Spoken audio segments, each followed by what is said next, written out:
একজন টকবগে যুবক ছেলে ঘরের ভেতর থেকে দরজা খুলে সেই সুন্দরী মেয়েটাকে আশ্রয় দিল। এদিকে দিন পেরিয়ে রাত হয়ে যাচ্ছে, কিন্তু ঝড় বৃষ্টি থামার কোনো নামগন্ধ নাই। এমন সময় মেয়েটি দেখতে পেল সেই যুবক ছেলেটি তার হাতের আঙ্গুল মোমবাতির আগুনে পুড়াচ্ছে।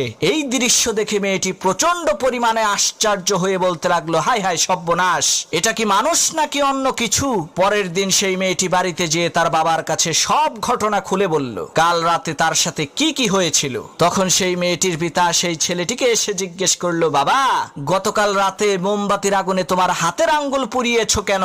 তখন সেই ছেলেটি বলতে লাগলো, চাচা, প্রচন্ড ঝড়ের রাতে আমার এই নির্জন ঘরের মধ্যে আপনার সুন্দরী মেয়েটাকে দেখে আমার মনের মধ্যে কুপ্রবৃত্তি চলে আসলো। তখন আমি আমার হাতকে মোমবাতির আগুনে পুড়িয়ে মনকে বোঝালাম, ওরে মন, এই দুনিয়ার সাধারণ আগুনই তো তুমি সহ্য করতে পারো না, তাহলে জাহান্নামের ওই কঠিন আগুন তুমি কিভাবে সহ্য করবা?